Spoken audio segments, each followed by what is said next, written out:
सम्मानीय सभामुख महोदय, हिजो जुन प्रकारले प्रहरीहरूमाथि राज्यले दमन गर्यो, दर्जनौं शिक्षकहरूमाथि प्रहरीहरूले दमन गर्यो, राज्यले दमन गर्यो शिक्षकहरूमाथि, र दर्जनौं शिक्षकहरू घाइते भएर अस्पतालमा छन्। उहाँहरूको मागहरू न्यायोचित र गुणस्तर नखस्किने मागहरू तत्काल सरकारले सम्बोधन गर्नु पर्यो। यो शिक्षाको बजेट कति छ यो आएर सरकारले भन्नु पर्यो र शिक्षकहरूलाई पनि भन्नु पर्यो र पठन पाठनको वातावरण बनाउनु पर्यो। हाम्रो बच्चाहरूको पढ्ने अधिकार गुमिरहेको छ। सम्मानीय सभामुख महोदय, लोकतन्त्रको एउटा सुन्दर पक्ष भनेको यसमा फरक मत राख्न पाउने अभिव्यक्ति स्वतन्त्रता पनि हो।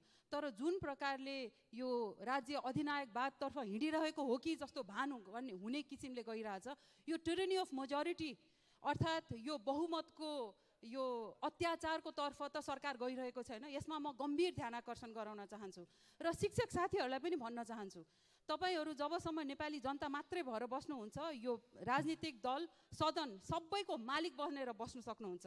तर जुन बेला राजनीतिक दलको सदस्यता लिएर तपाईँ कार्यकर्ता बन्नुहुन्छ, तब तपाईँ कुनै नेताको उठ बस भन्ने किसिमको एउटा साधारण दास बन्न मात्रै हुन्छ। त्यसकारण म शिक्षक साथीहरूलाई पनि भन्न चाहन्छु, शिक्षा ऐनमा लेखिएको कुरा तपाईहरू पनि पालना गर्नु। राजनीतिक दललाई भन्न चाहन्छु, राजनीतिक दल सम्बन्धीको ऐनले जुन भनेको छ शिक्षकहरूलाई राजनीतिक सदस्य दिनुहुन्न, त्यसको पालना गर्न भन्न चाहन्छु र राज्यलाई अधिनायकवादतर्फ तपाईहरू लम्किँदै हुनुहुन्छ, यसमा आपत्ति पनि जनाउँछु र शिक्षकहरू माथि भएको यो दमन तुरन्त यसमा राज्यले मम गरोस् र जे कुरा गरेर शिक्षकहरूलाई फिर्ता विद्यालयमा पठाउन मिल्छ त्यसको वातावरण सृजना गरोस् भनेर माग गर्न चाहन्छु। धन्यवाद।